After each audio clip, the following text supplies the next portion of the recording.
So here's how to dropship on eBay. It's actually quite easy to do, so make sure you watch to the end and don't skip any important steps. For this, first you will need to log into your eBay account.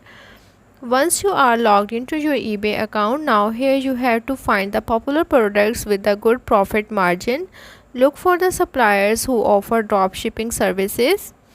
Then select a reliable supplier with a good track record and competitive prices. Create To start dropshipping on eBay, first you have to create an account if you don't have already.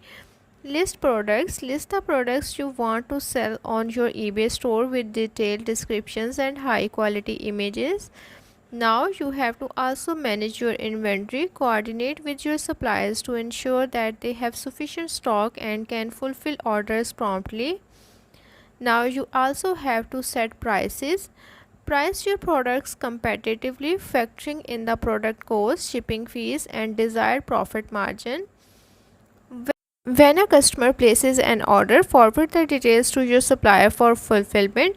Ensure your supplier ships the product directly to the customer with appropriate packaging. Provide excellent customer services, addressing any inquiries or issues promptly.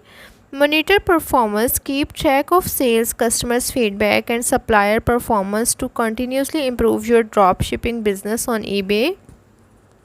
Remember to comply with eBay's policies and guidelines to maintain a successful dropshipping operation on the platform. So that's how to dropship on eBay.